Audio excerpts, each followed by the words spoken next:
If you ever feel that your music could resonate beyond France's borders, pay close attention to the rest of this video. I'm going to explain how you can promote your music abroad without leaving France. There are a number of methods that are fairly simple to consider. The first is to find a platform, a service that allows you to deliver your new releases to the media. In France, we have an authoritative one called Muzicenter.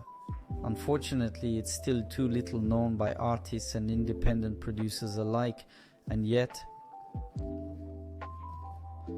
all professionals in the industry use it. So as soon as you have a label, as soon as you have a serious minimum, you're on Muzicenter. As soon as you're a producer or publisher, or in any case you're promoting a project, you send Muzicenter. Well, you should know that there are equivalents abroad. I'll mention just two, but they're all over Europe. The first is Yangaroo. Yangaroo, it's a platform that lets you basically send your song and deliver thousands and thousands of media in the United States, Canada, Ireland, the United Kingdom, and the last country, I can't remember exactly which one it is, but it might be Iceland or something like that. So Yangaroo is the North American equivalent of Muzicenter.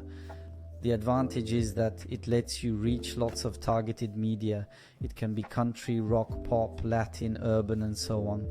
It also lets you reach the TV channels, the main ones. There must be about 50 of them, I think. And it allows you to go into lots of different channels. It can be university radio stations, it can be local radio stations, it can be semi-national radio stations, state radio stations, and so on. All in all, the filtering is pretty precise. The downside is that it's expensive. Obviously, when you have to promote a country the size of a continent or even more, it's a ticket. You need to spend several hundred, even several $1,000s if you really want to reach the entire media panel. Now, is this really a good idea? I don't think so. If you're doing metal, there's no point in targeting urban media. If you're doing urban, there's no point in targeting Latino, country, or metal media, and so on.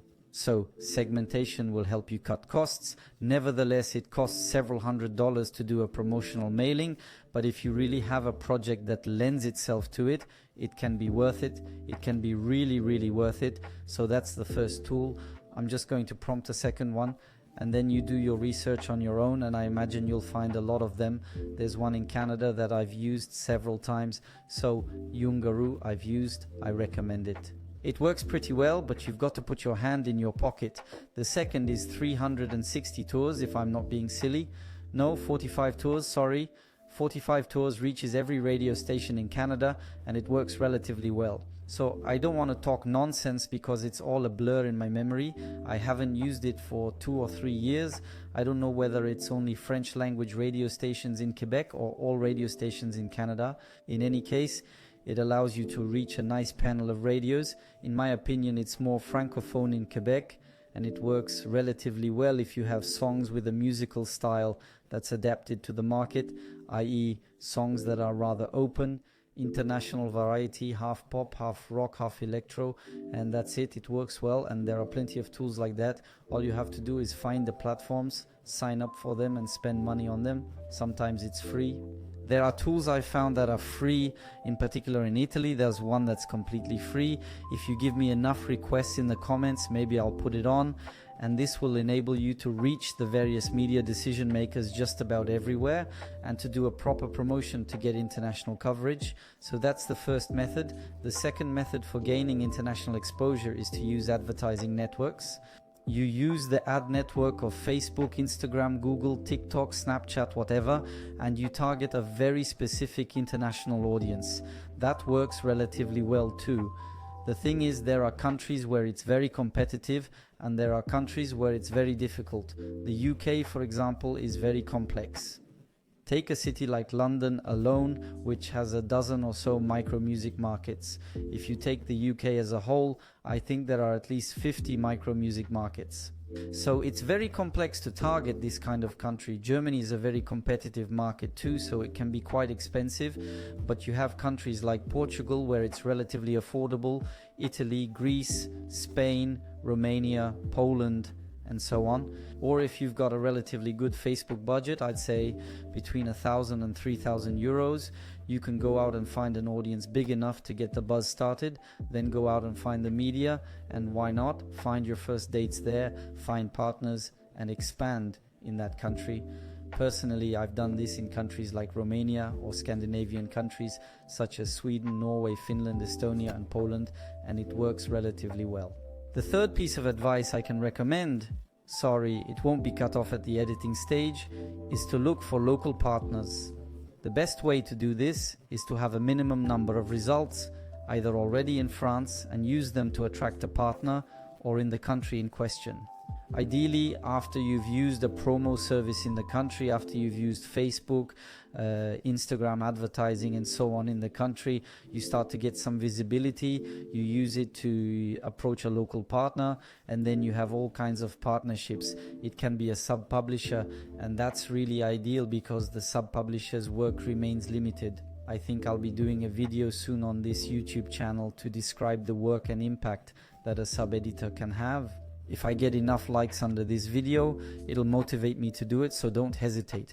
So finding a sub-publisher can be finding a label, it can be finding a tour manager, it can be finding a local manager, it can be finding a local press agent, or it can be finding any kind of partner as long as they're at least a little bit interconnected with the media, with labels, with publishers, sub-publishers, and so on. Well, those are really the three methods I recommend you use to develop an international business. I'll add one last one, even if it's reserved for, I'm not going to say an elite, but let's just say there are eligibility criteria, and that's to use export assistance programs. In France, we have something called Bureau Export, which is now run by the CNM, Centre National de la Musique, and which can help you obtain financial aid and subsidies for international export. This can involve promotional budgets, plane tickets, organizing dates, and so on, but it can also enable you to join a scheme where we'll help you, connect you with certain people. Personally, I'm going to be doing a series of conferences in Asia, for example, in Singapore and other cities in other Asian countries, thanks to Alliance Française. It's an organization that can help you interconnect with certain countries, certain cities, connect you with certain decision makers, and can help you succeed. I don't want to talk nonsense, but I think it was Joyce Jonathan who did her first dates in China this way. And you've got plenty of artists like that who are taking their first steps abroad in areas of the world that are difficult to access thanks to intermediary organizations that bring them in for a private event, for a meeting, a masterclass or whatever, or just to share experience and who can help them get local touches. So that's what I'd do if I wanted to develop internationally if I were you, and I'll add a small fifth nugget, and this one works relatively well if you know how to use it well, and that's collaborations with other artists. If you can make a feat from France with a beautiful artist in Sweden, Albania, Poland, Brazil, Ivory Coast, Morocco, Canada, and so on.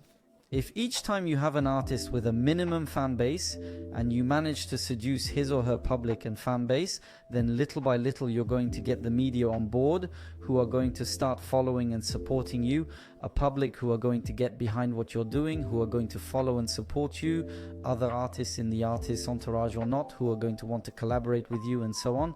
And in this way, you're going to develop your visibility, your fan base in areas of the world where you may never even have set foot. So there you have it, 5 methods, 5 viable strategies that work relatively well to develop internationally if ever you think your music project can easily find an echo in other parts of the world. Thank you for watching this video.